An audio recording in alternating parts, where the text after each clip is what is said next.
What's up, people? Jay here, along with my PWTR co-host Charlie. John Cena just got his ass kicked by Brock Lesnar. It was great. Brock Lesnar is the new WWE World Heavyweight Champion. We have absolutely no idea what's going to happen, but we definitely are going to speculate on PWTR coming up pretty soon, so check it out.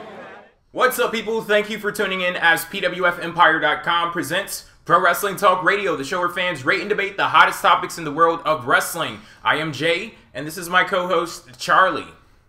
Yeah, I don't know how the hell you're talking that loud at this point. Like, this is all fucked up. This is my broadcaster voice. I don't have one at the moment. The reason why he doesn't have a voice right now is because, as you saw at the beginning of this video, we were live in attendance at SummerSlam. We are mere feet away from the staple. Well, not mere feet, but a few hundred. But point still stands. We were at the Staples Center watching SummerSlam live. You guys may have seen this sign. I made that all by myself. No, you didn't.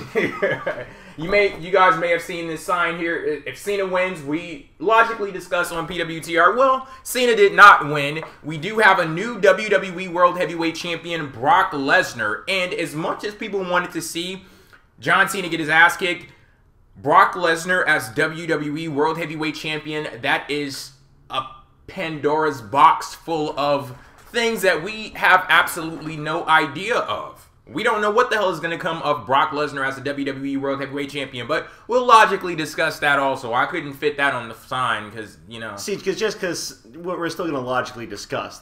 Period. That's our thing. That wasn't the interchangeable part of the sign.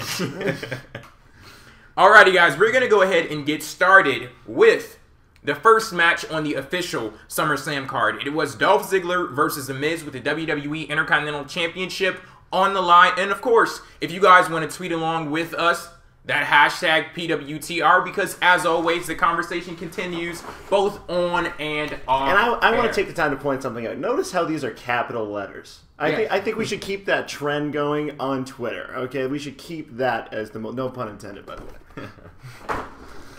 So yeah, of course, you guys can tweet along with us, comment down in the comment section below. What did you think of SummerSlam? So as I said, the first official match, the opening contest of SummerSlam was Dolph Ziggler versus The Miz for the Intercontinental Championship. Dolph Ziggler is our new Intercontinental Champion. He defeated The Miz. What did you think about this match?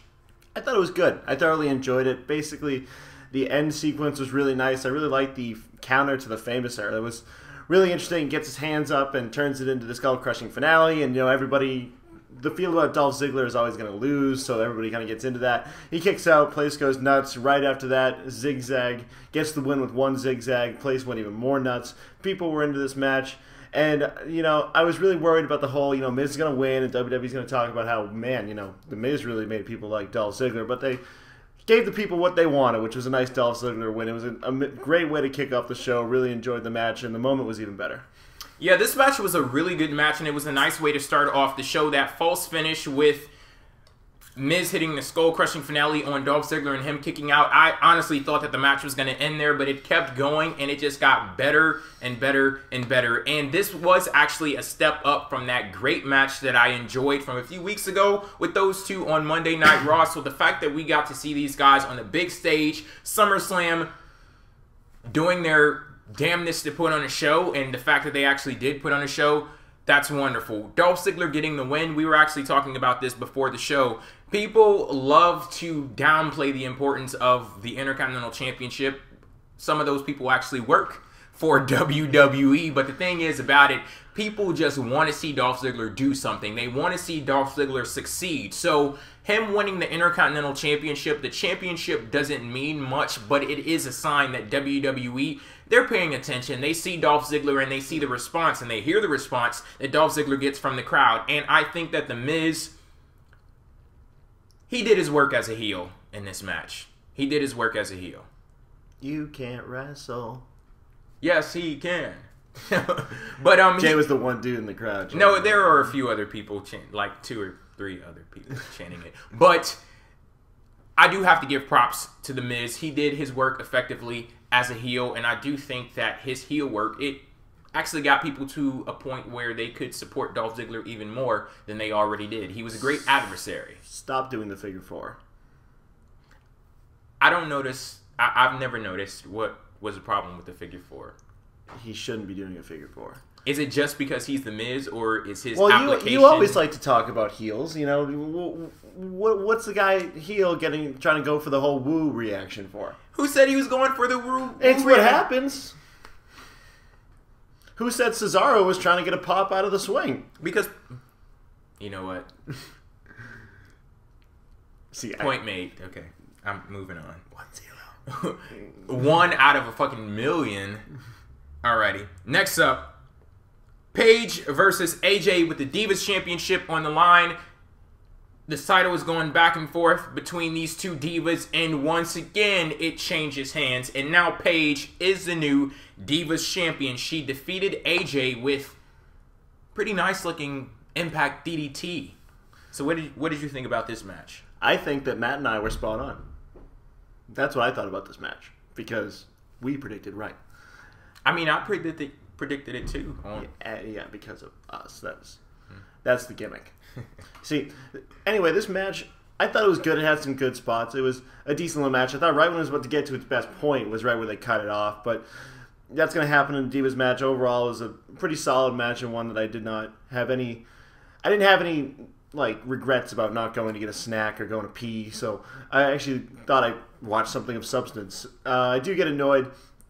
Well, I don't get annoyed, but I got annoyed here by the fact that people, they don't give Divas matches a chance. Like, and forget the CM Punk chance because it's AJ and those happen all the time. But like, people just immediately jump to JBL 30 seconds into the match. Yeah, like it's like ding ding ding JBL. It's like, okay. Yeah, it's like they've been conditioned to think a certain way of divas and not even giving them an opportunity to prove themselves. But I sat there and I was waiting for them to prove themselves. And they actually did. They actually did. I really enjoyed the match. I enjoyed the little dynamic and what Paige was attempting to do. She was a little seductive in her movement when she was climbing on top of AJ and things like that. Just little things like that. I think it added to the entertainment. And it was more than just a regular old Divas match. And like I said, if you give them a chance to entertain you, I do believe that they did that. And you could kind of notice that with the crowd too, because when they started those stupid chants, like 30 seconds later, I believe that was the point where AJ, did she do like a clothesline from the top rope? Yeah, off the top to the outside. Yeah.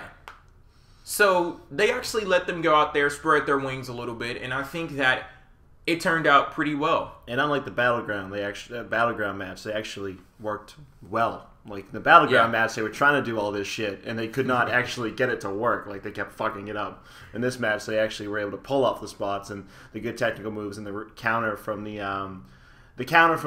what the hell, Black Widow into that DDT. That was amazing. Yes. I love that whole sequence, like the end of when AJ had her in the Black Widow. That was great. See, because I was like, they cut that match off right at its peak, but I like looked at how they cut it off, and I was like, boy, that was a kick-ass end segment, though. And it was one of those things where I didn't even know what was happening next, because I saw her kind of like simultaneously getting out of the move and then positioning AJ for something, and I was like, what the hell is going to happen here? And then when she hit her with the DDT, I was like, damn, they really put on a show. So I say great job to AJ and Paige, and I know that we're going to get another match from them, and I hope that they continue to step it up. Battleground, that was a clusterfuck. And SummerSlam was basically the Battleground match. What they tried to do, they actually did it at SummerSlam. So I say go ahead and step it up the next time around. Yes, kudos to you. Nothing bad to say about you at all. Next up, we have Rusev versus Jack Swagger. This was a flag match. Now, I was kind of confused with the rules for this match because what are the traditional rules for a flag match? They stick the little stands on the posts, and you got to like grab your own flag from the other guy's post, and that's how you win. Yeah, well, this one, I guess it was just a regular old match, but what we got to see after that was where you put the flag match. So basically, we did the same thing we've done every time, except this time we played the Russian national anthem along with it. And there was no explosion. It was like the Olympics. Yes. So Rusev, he wins this match because he has the accolade applied, a.k.a. what we know as the camel clutch. He has that applied on Jack Swagger, and Jack Swagger does not tap out. He passes out, and Rusev wins this match by knockout. Yeah, this match was kind of weird. They played up on Rusev, like, overcoming this ankle injury and this big heroic, like, win over this guy Swagger, and I went, who's the face? Like, okay. Like, I guess because USA is the face, not really Jack Swagger, so I guess you can kind of book the match like that. I mean, that would something you can do. I thought the match was, it was all right. It was weird at the beginning. They, like, brawl, and Swagger gets him in the ankle lock, and the match apparently doesn't start for some reason because, you know, it's just this match, and the referee didn't want to start it this time. I don't know. The match was oddly booked, but at the end of the day, I think if it was a pinfall submission kind of match, the right guy won.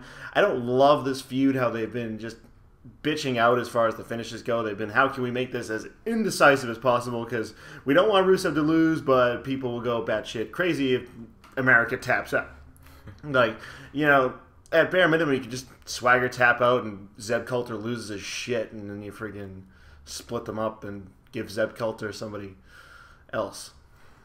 I know. I'm trying to come up with ideas here, WWE. Well, the crowd was definitely hot for this match, and I was actually shocked myself because I was sitting there, and I turned to Charlie, and I was like, I'm actually cheering for Jack Swagger. We did a Let's Go Swagger chant. Yeah, not just USA, but we did Let's Go Swagger. And I had to take part because I knew there was never going to be another point in my life where I could say, we're doing a Let's Go Swagger chant. Yeah, we were just caught up in the moment there, but it was all in fun. As far as the match goes, I did pick up off of the weird booking of the match, too. I was looking at it, and I know I've given praise to Rusev in the way that he's approached the matches and the way that the booking team approaches him when they allow him to show a bit of vulnerability, but I think they went to that well a little bit too often tonight, and that's where, you know, you throw off the whole friggin' dynamic of the match, and you're sitting there, and if it wasn't USA versus Russia, you wouldn't know who to cheer or who to boo, because Jack Swagger, he was behaving in a way where he was going after the ankle just nonstop, and Rusev, he was the guy adapt, overcome, showing resiliency and things like that. So it's kind of weird how they played that match off. But at the end of the day, it was not a bad match. The atmosphere definitely added to my enjoyment of it. But when I look at it from a technical standpoint and what it was just from the action, it's nothing to write home about. Like, there's not much that I remember about the match other than the weird way that it was booked. Yeah, they basically did like a variation of Bret vs. Austin, except you can't do that because they're doing USA versus Russia, so you can't actually double turn. Weird. Well, if they want to turn the USA heel, then... I thought Obama was doing that.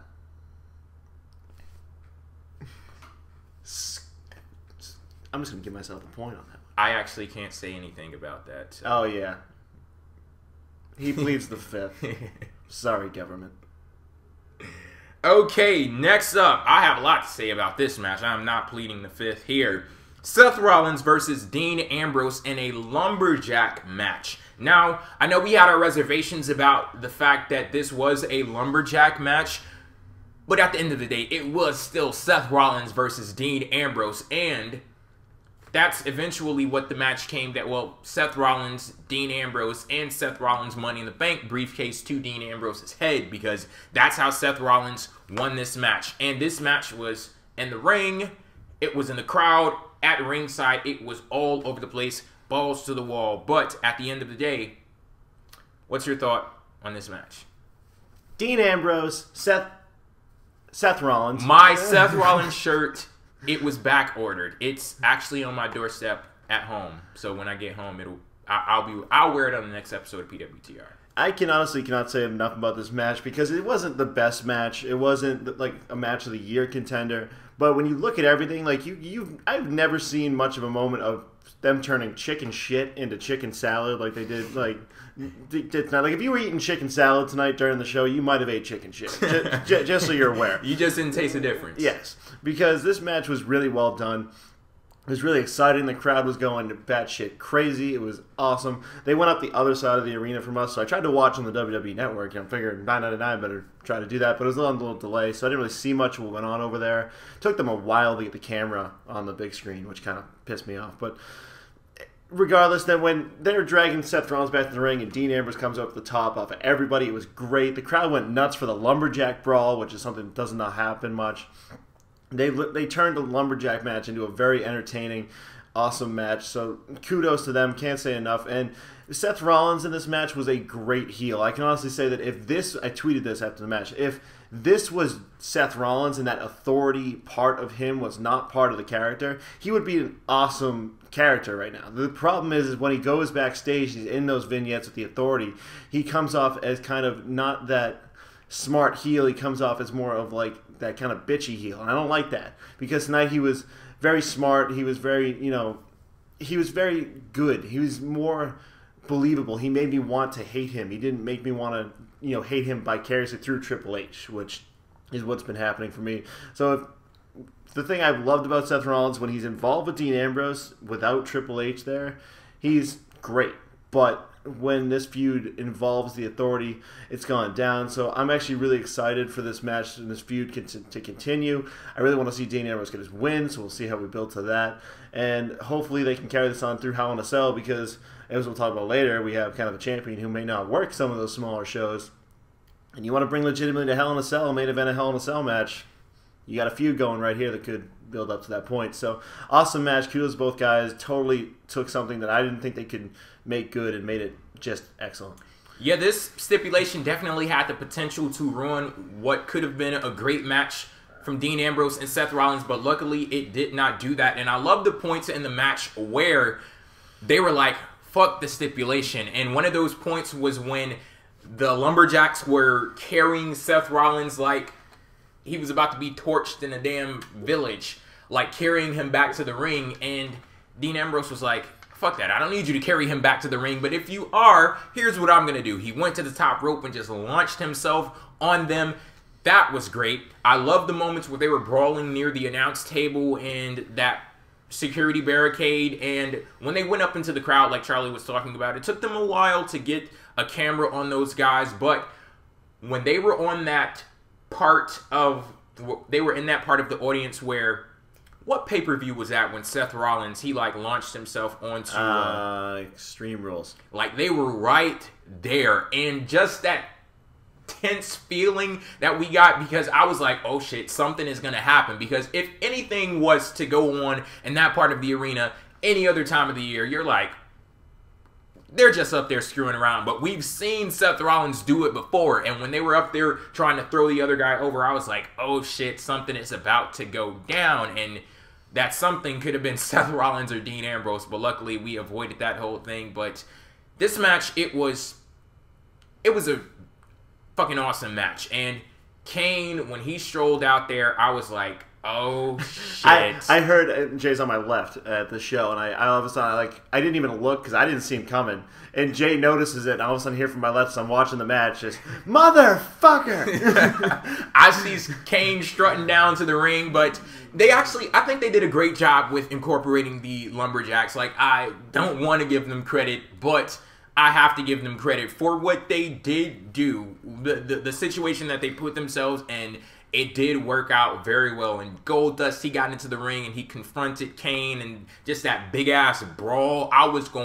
Everyone was going nuts in the audience when they were just brawling all over the place. And then that led to Seth Rollins winning with his Money in the Bank briefcase. I really thought Dean Ambrose was going to get the win here. It'll be interesting to see where they go with this feud from this point on, because Seth Rollins, he kind of has to be riding high right now. I don't know if he believes that he neutralized Dean Ambrose, but I'm sure that he'll find some kind of crazy way to pop back up on the scene. Well, and not to mention, too, now it's going to be interesting to see what direction they go with the feud, because this was predicated really highly off the fact that Dean Ambrose was stopping Seth Rollins from becoming the World Heavyweight Champion. And we got a World Heavyweight Champion right now who, number one, won't be there every week, and number two, looks like he could eat Seth Rollins. And I can assure you, Seth Rollins is not going to be booked to try to cash in on Brock Lesnar, because when Brock Lesnar's there, he ain't laying on the mat. That ain't going to happen. I told you what's going to happen. Seth Rollins is going to hand that briefcase to Brock. Excuse me, sir. I believe this is yours. He's going to be like, Dolph, I'm coming for that IC title, man. Yeah, you showed me that tweet before the show where he's like, Triple H, I cash this in for any title. And Triple H is like, yeah. He's like, no reason. Yeah, you better start exploring your options. You better have a plan B. I know you thought you were the plan B, but you need a plan B. But you better, just hold it for the year. And, come that last day, if you can't pick your spot, it'll make a great trophy case. We're coming up with stuff to help you. At least you can say you are Mr. Money in the Bank. You may not be a world champion because of Money in the Bank. And then when he retires, when Brock retires and the title goes up for grabs, you can say you got a title shot that you never cashed in on. And maybe build off it. Get creative because there's not going to be many opportunities for you to pin Brock. Actually, there won't be any opportunities for you to. That's one of the reasons why I actually predicted Seth Rollins to lose this match, because I was thinking that he would be riding high, and if Seth Rollins won, he's feeling himself, and he might make the mistake of, interfering later on in the night, but, he avoided that. And then I would have to eat plates and plates of shit. Okay, next up we have Bray Wyatt versus Chris Jericho. Of course, the two members of the Wyatt family, Erick Rowan and Luke Harper, they were banned from ringside in this match. It turns out Bray Wyatt did not need them at all because he defeated Chris Jericho. There was one moment where he hit Chris Jericho with a Sister Abigail, and his head actually crashed into the security barricade. The match moves back to the ring, and he hits Chris Jericho with another Sister Abigail. He pins him. 1, 2, 3, match over and done with. Bray Wyatt wins. Bray Wyatt wins. Match was fine. It was not much of anything. There were no fucks to give from my seat, but the arena did have fucks to give somehow still. I couldn't really get into the match. The match was solid, had a few good moments. The two guys in the ring are pretty good at controlling the crowd and getting them into a match when even they're not, and providing something for them to cheer for through the way that they handle themselves.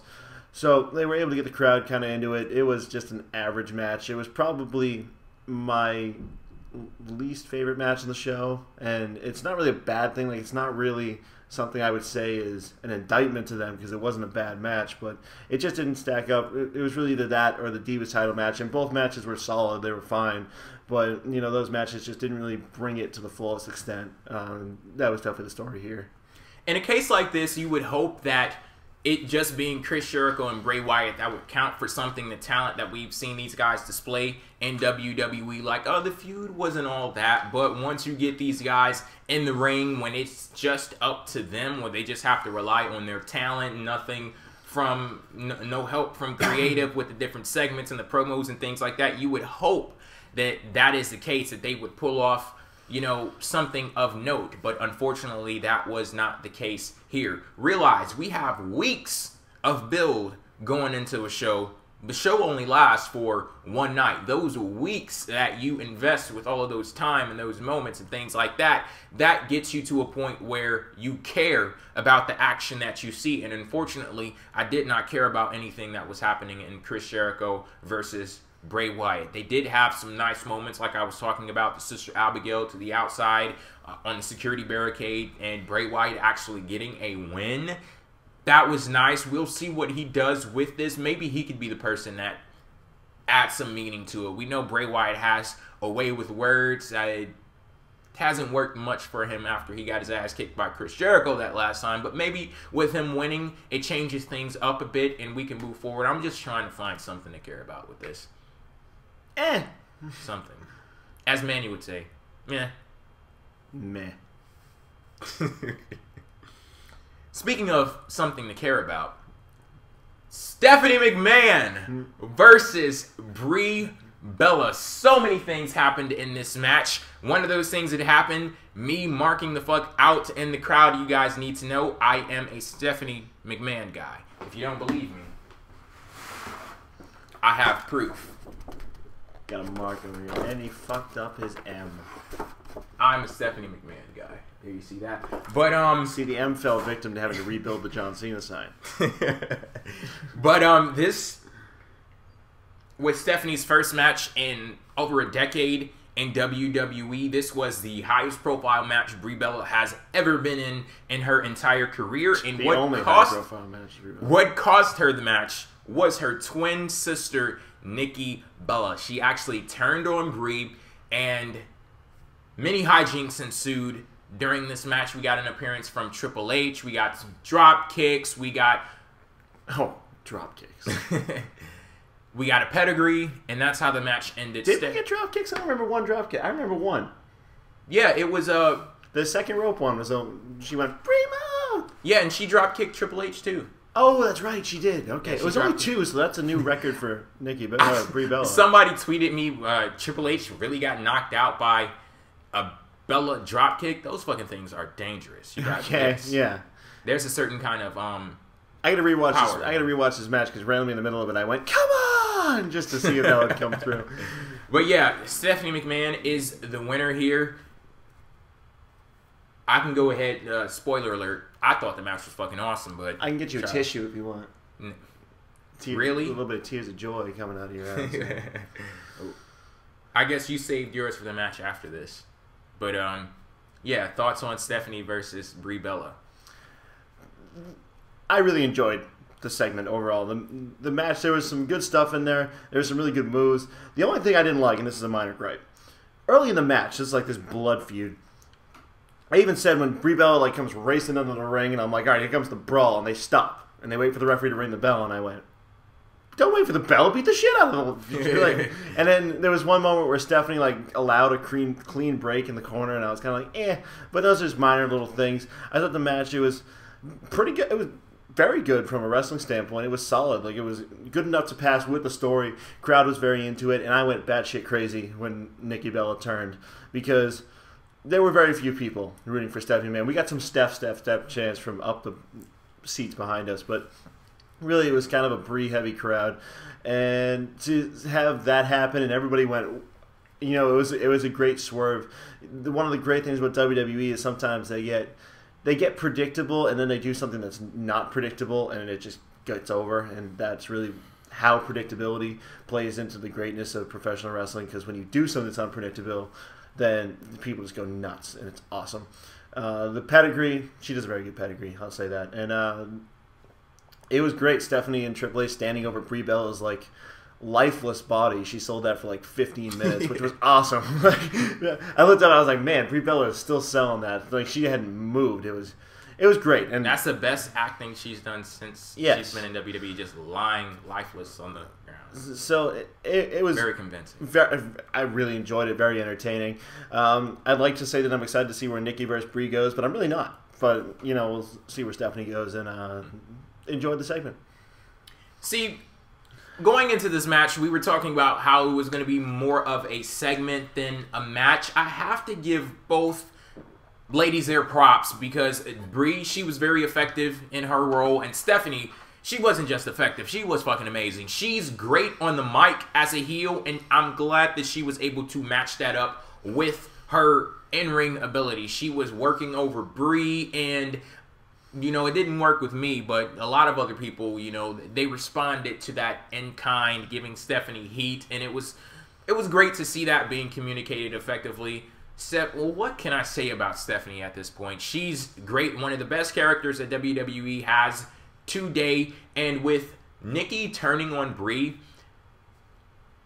we were kind of talking about how this was going to happen, but there were things that WWE threw in, like the segment where Nikki was pedigreed by Stephanie and she was attacked by Stephanie, that kind of threw you off a little bit, where you didn't expect it to happen, and when it happened, because they threw you off, people were like, oh shit, she actually turned on her, and that's what cost her the match. So all in all, everything was great. I really, really, really enjoyed this match, and it was just all around great. I have nothing bad to say about this match. Just great stuff. Next up, let's see if we have great stuff to say about this one too. This is a match that has been subject to much of the time on PWTR these last few weeks. There has been a narrative created about this match because this is Randy Orton. We're uncertain about Randy Orton. He's iffy, apparently, when it comes to big matches and things like that. So, and he's also iffy when it comes to young up-and-coming guys. Stupid. But, You know, we fucking been there. And Roman Reigns. We have to talk about the duffel bag situation. What was the duffel bag situation? I'll tell you after. Okay. So, Roman Reigns, the unproven guy. He's been hailed as the next big thing in WWE, and this was his chance to kind of prove that. With this being his very first singles match on a pay-per-view, this was a huge test for Roman Reigns. So, did he pass or fail, or, you know, what grade did this match get? This match was weird. I'm convinced that there were 9 different agents that laid this match out, because this match could not just take a direction. Like, it could not... Like, when Roman Reigns put on a chin lock and leaped on the back of Randy Orton, we both almost had a stroke. And you can actually hear from the crowd, no! Like, it was... Ugh, I don't know who the hell... Can somebody tell Roman Reigns he's 6'3", 250, please? Like... I was like, what? No. However, the ending to this match was fucking awesome. And there were some highs, there were some lows. At the bare minimum, I think we got a place to start. We kind of built a foundation, and we're still building towards the point where it's a finished project. It gave me hope to say that, you know, I think we're on the right path. I don't necessarily say this was the finished product or this was what we can have going forward and that'll work. I definitely think we need to build off of this and continue to get to a point where it's more than this. But I think that by the end of the match, crowd's still going nuts. So as long as you can finish that project before that crowd starts to kind of disconnect from the guy, I think you're in great shape. There's still time to finish off Roman Reigns as a character and as an in-ring performer. So they've got a lot to build off here. I thought the match was solid. I love the ending sequence. When he went for that Superman punch, I have to go watch that back because I don't know what camera angle they used, but I nuts. And like when he kicked out, even more nuts. I thought, you know, he trips him up going for the punt and ducks the clothesline, hits the spear. Just an awesome ending to the match. I did like a little bit how Randy Orton cut off Reigns' comeback. I thought that was good. And he hits the basement dropkick. Randy ends up cutting him off and slamming him on the announce table through the steps. You know, there were some really nice moments of the match. There were some really slow and, you know, both guys putting on chin locks, which Roman Reigns should never do. Quite frankly, the face should never do, but let alone a 6'3", 250 face.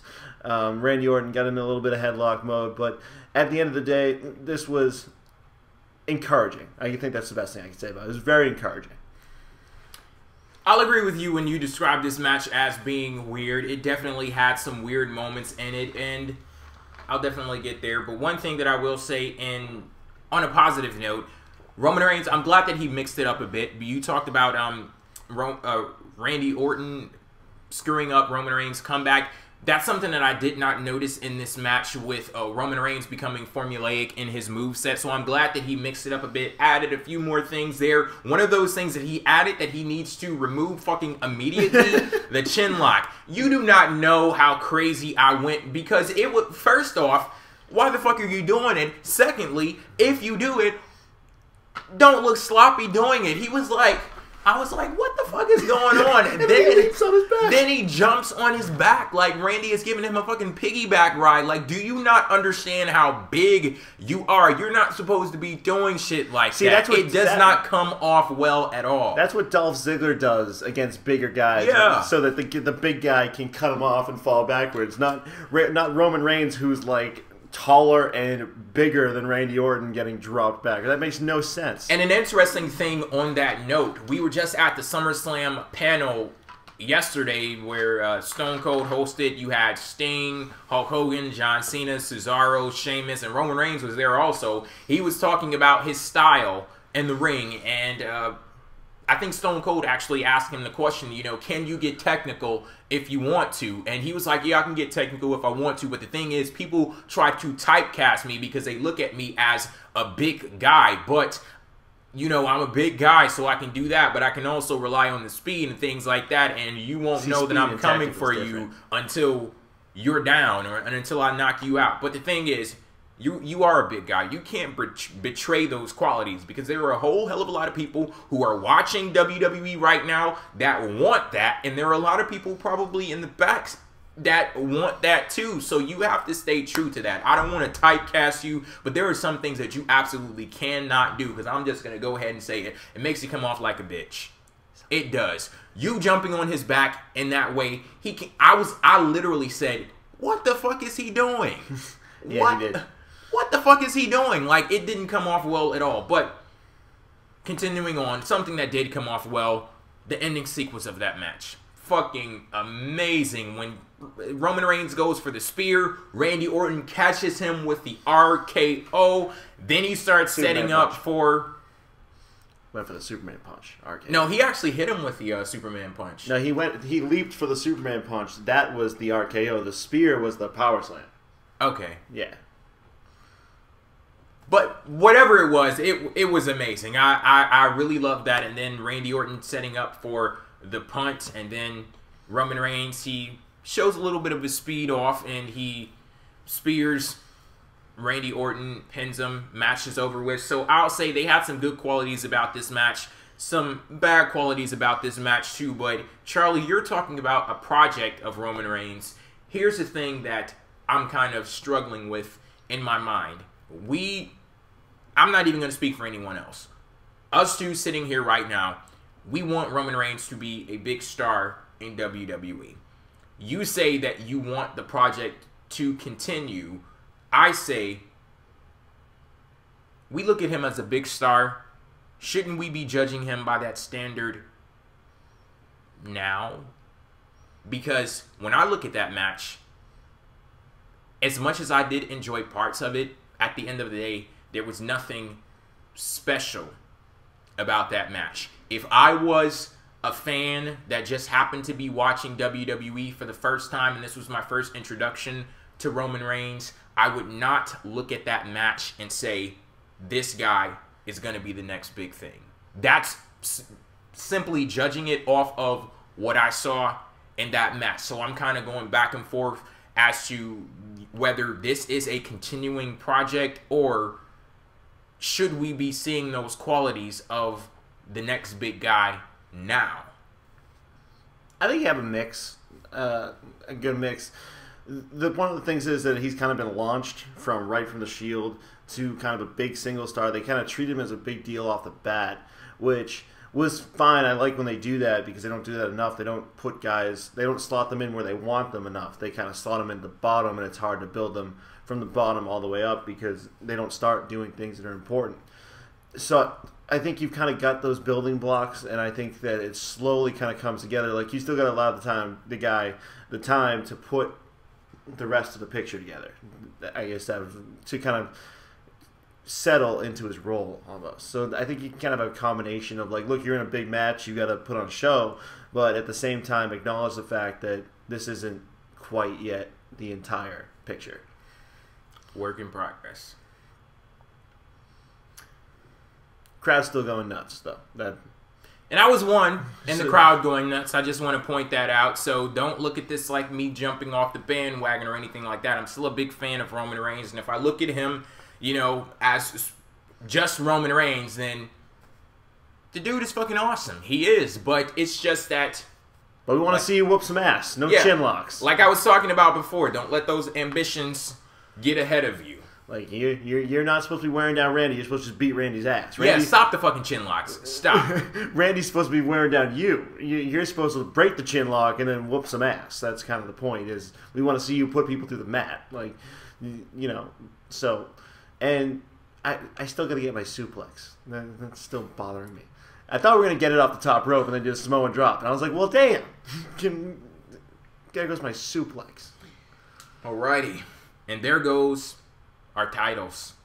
Because the mercenary, Brock Lesnar, is the new WWE World Heavyweight Champion. He didn't just defeat John Cena. He dismantled, destroyed John Cena. He ripped John Cena a new ass. That's basically what happened in that match. And like I said, Brock Lesnar is the new WWE World Heavyweight Champion. I have absolutely no idea what anyone else thinks about this match, because it was kind of hectic after the show ended, so I didn't get an opportunity to go on Twitter and see what people were saying. # PWTR.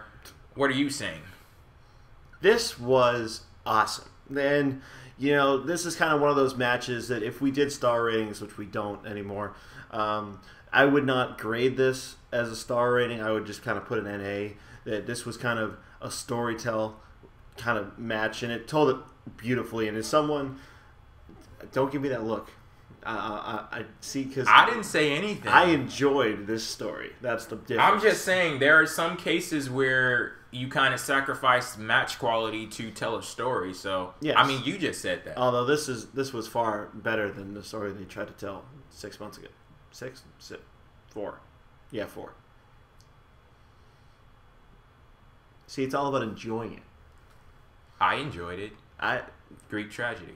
Yes. Hashtag Greek tragedy. Anyway, this match, there was a great atmosphere, and you kind of, I guess one of the good things about this match was that you were kind of conditioned to think that John Cena, he was going to battle back. You were kind of conditioned to think that there was going to be a point in this match where John Cena ran wild and hit his shoulder blocks and, you know, ducked the clothesline and hits the slam and you can't see me, 5 knuckles.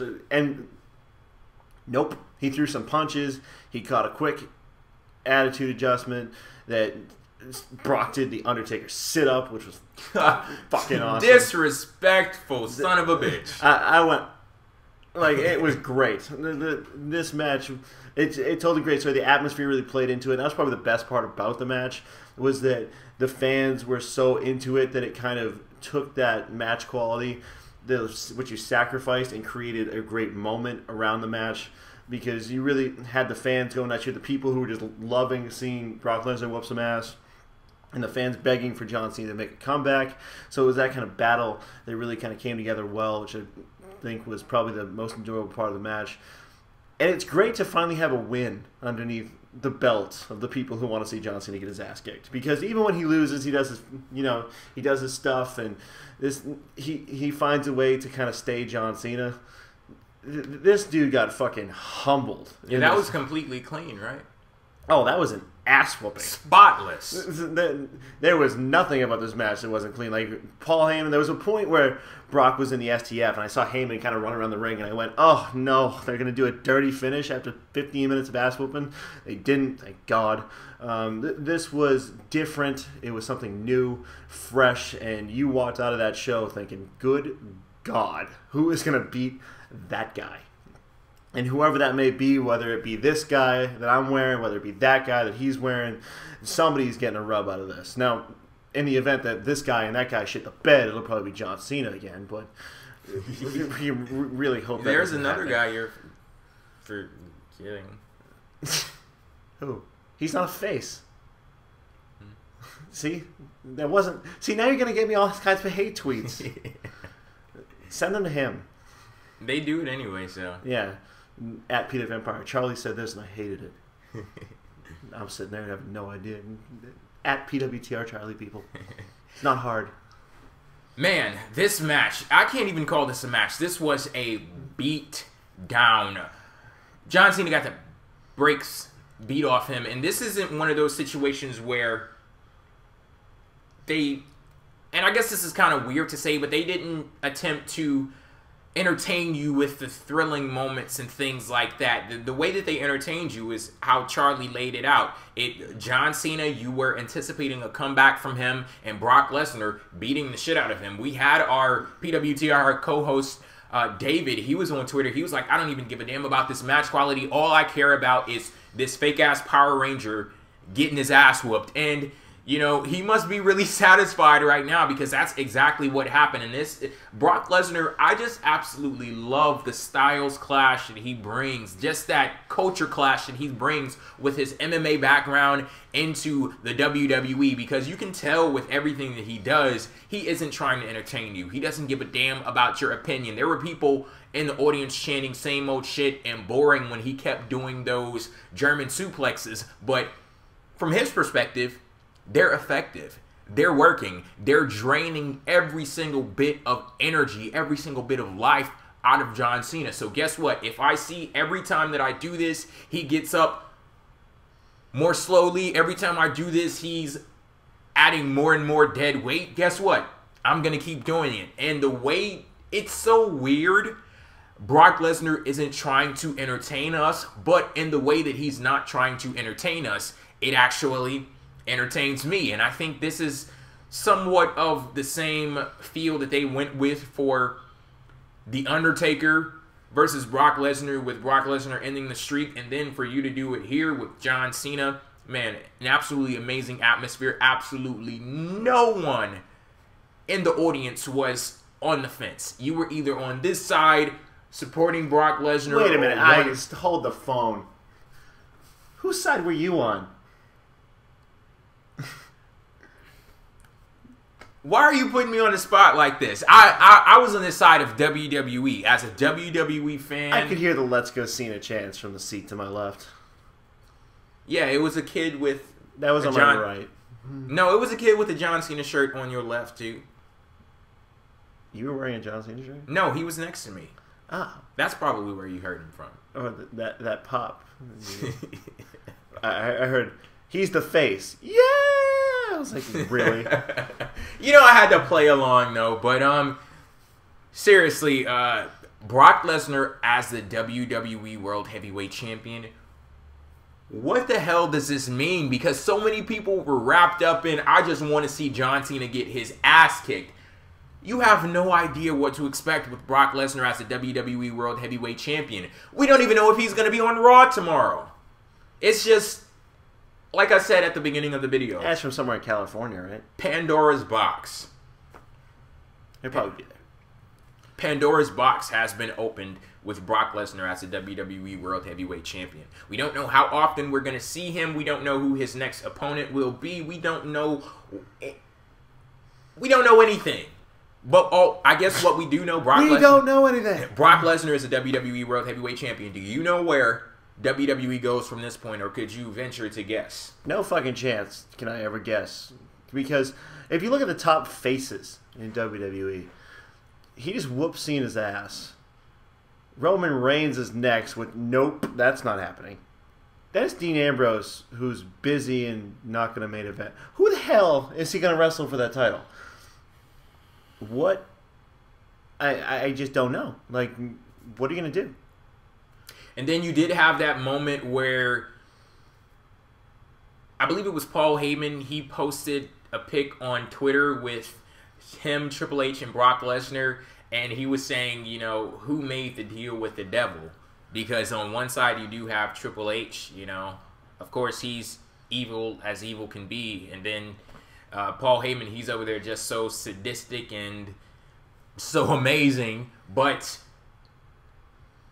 will Brock Lesnar actually comply? Because remember how this all started. Triple H wanted to bring the titles back to the Authority. John Cena would not bow down and adhere to the standards of the Authority, so they said, you know what? We want those titles off of you. Randy Orton, he's the company guy. He couldn't get it done because of Roman Reigns. Brock Lesnar, is he going to be the corporate champion? He's not going to be the fucking corporate champion, so you have to wonder, like, Brock Lesnar, he's going to be public enemy number one right now because he's in business for himself. He doesn't, I'm sure he's not going to give a damn about the Authority. He got what he wanted out of the deal, and man, I just don't know, but maybe I'm crazy in saying that I can't wait to see what happens next. I know some people are out there and they're legitimately taking this like, fuck this. Brock Lesnar is a champion.